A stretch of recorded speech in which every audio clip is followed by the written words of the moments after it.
Symptoms is not sickness. Symptoms is sickness knocking the door, expecting you to open the door. I love that.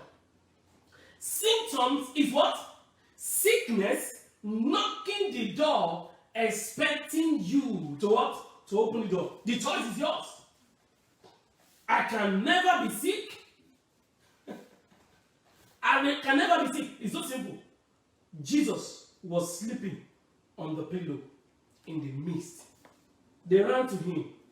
Teacher, do you care that we perish? Look at what Jesus did in verse 39. Then he arose. He rebuked the wind and said to the sea. He rebuked the wind. Mark 11:23. He rebuked the wind and said to the sea. He rebuked every nature. I speak right now. They begin to work for you. The Bible said in verse 39, he rebuked the wind and said to the sea. He rebuked the wind and said to the sea, peace be what? So, where your peace is hanging is the sea. But what is causing unrest is the wind. Where your peace is the unlimited power that determines what happened to you. Wind is what the enemy is doing to confuse the sea. But Jesus will rebuke what is behind the sea. Guess what? Wind understands the voice of Jesus. You know what he said? He said, and the wind ceased. There was a great calm. You want to pray another prayer? Lord, as I speak to the source of my trouble, let every wind begin to cease right now.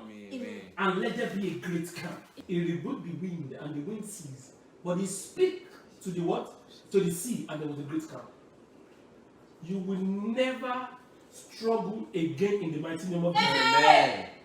So, remember what I said in John 16:33. Jesus said, in the world, you will see tribulation. But what happened? I leave you a peace. John 14:27, John 16:33. But in me there is peace. In the world there is tribulation. But I leave you with peace, the peace that the world cannot give to you. Somebody shout hallelujah. Hallelujah. Somebody shout hallelujah. Hallelujah. Somebody shout hallelujah. Hallelujah. Somebody shout hallelujah. Hallelujah. This is what David said. Psalm 27 verse 3. He said, though an army may encamp against me, my heart shall not fear. We're going to pray another prayer very soon. He said, though they will surround me, but what? I will not fear. Why? He understood that Jesus is with him. Your level of understanding will determine either you will stand or you will fall in the midst, in the time of trouble. Your level of understanding with God will determine either you what? Either you will stand or you will fall in time of trouble. Listen, nobody can escape it. Storm is coming. Jim Rohn said, you can't, because of the bill you pay in January, and remove it from the calendar. You can't, because you are facing trouble, and remove what? Opposition is the way to your completion. Opposition is the way to, the Lord was telling me. He said, if you back out because they hate you, you will continue back out because they will not stop hating you. That's what I heard. He said, okay, I can give you what you need. You know what happened? Listen everybody, this is going to change your life. A king have a son. What is the son of a king called? A prince. If he chooses not to leave his father's domain, he will never be a king. You become a king if you leave your father's shore. Did you get that?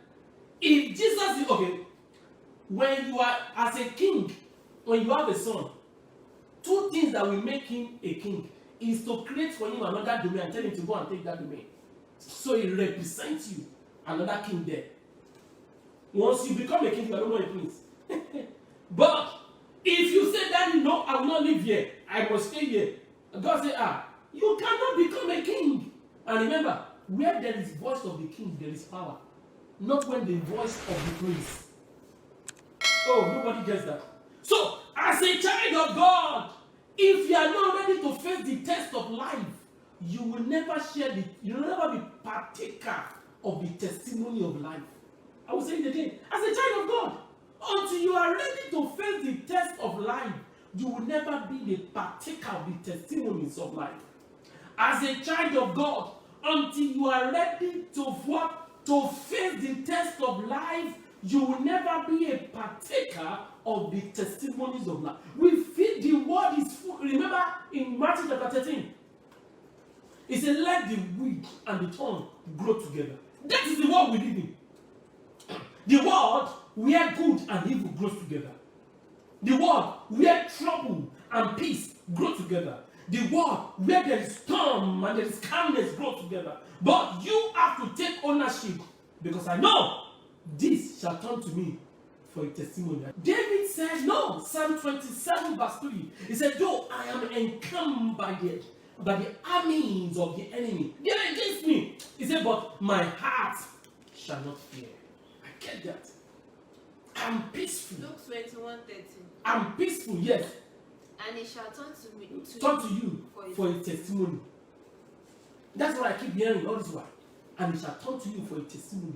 Every gang up of hell against you, it shall turn to you for a testimony. Amen. So every meeting against you, it shall turn to you for a testimony. Amen. Every evil support, every evil gang up against you, and it shall turn to you for a testimony. That's what doesn't end there. David said the same thing. Psalm 46 verse 1 to Psalm 46 verse 1 to 2. He said, God is our refuge and our strength, a very present help in time of trouble. Look at how we follow it. He said, therefore, we will not fear. Somebody say, I will not fear. I will not fear. Somebody say, I will not fear. I will not fear. Somebody say, I will not fear. I will not Somebody fear. say, I will not fear. I will not fear. Fear is the absence of peace. You cannot be fearful and be peaceful at the same time. When you are peaceful, you are not fearful. But when you are fearful, you are not what? You are not peaceful. Receive peace over fear in the mighty name of Jesus. Amen. God is our refuge and our strength, a very present help in trouble. Therefore, we will not fear. I will not fear. Amen. I will not fear. Amen. I stand to remove the head of the Goliath of my life. I will not fear. I will Amen. not fear. Amen. I will not fear. Amen. I will not fear. Amen. In the mighty name of Jesus. Amen. No matter the plot of Haman, there is an Esther that will speak for me in the praise of the king. Amen. Therefore, I will not fear. No matter the evil that is routing in the heart of Judas Iscariot, the death of my Jesus is coming back alive after 3 days. Amen. Therefore, I will not fear. Amen. Therefore, I will not fear. Amen. Therefore, I will not fear. Amen. You have to understand. No matter the Pharaoh and his army that is coming behind me, there is God who is ready to part my Red Sea. Therefore, I will not fear. Amen. Therefore, I will not fear. Amen. You need to understand that the understanding of God in the midst of storm will determine whether you will fall or you will stand. God is my present help in time of need. Therefore, I will not fear. Therefore, I will not fear. Psalm 100 verse 6. The Lord is on my side. The Lord is on my side. The Lord is on my side. The Lord is on my side. It continues. I will not fear. Let me give you some definition of peace. What is peace? 1. Peace is a total connection with the invisible God in the midst of impossible devil. Peace is a total connection with the invisible God in the midst of impossible what? Devil. No matter how devil poses impossibility to you, the invisibility of God will turn into the possibility of man. No matter how the enemy poses impossibility to you, the invisibility God will turn it around to what? To positivity for you, or possibility for you. Get that? Number two, what is peace? Peace is the divine assurance of God's power in the midst of storm. Divine assurance of God's power in the midst of storm. Divine assurance of God's power in the midst of storm. Divine assurance of God's power in the midst of storm. Divine assurance that God will not lie. No. God cannot lie. He said, I will neither leave you nor forsake you. No. He said, you will not bury anybody this year. God cannot lie. You will not beg or eat the food of your enemy. God cannot lie. I will provide for you. God cannot lie. God cannot lie. So, the divine assurance of God's capacity, God's ability, God's power in the midst of storm. God will sing, not me. If God can sing, then I will sing. And because God cannot sing, what happened? I cannot sing. No, I cannot sing because God cannot sing. God will sing for before I can sing because it's my Father. God will sing. God will be disappointed for because I can be disappointed. That's why every disappointment for me is turned into appointment. Okay, let me put that right. Every disappointment is turned into a reappointment for your appointment. Peace is divine assurance of God's power. I love that. In the midst of storm. Number three, peace is a total understanding of God's promises in time of trouble. God said it. I believe it. What settles it? That settles it. Anytime you try to comprehend God, you will lose your brain. Oh! How will God do it? Oh, will God send somebody? If it takes God himself to step into the prison, Paul and Silas will come out. Assurance. The promises of God.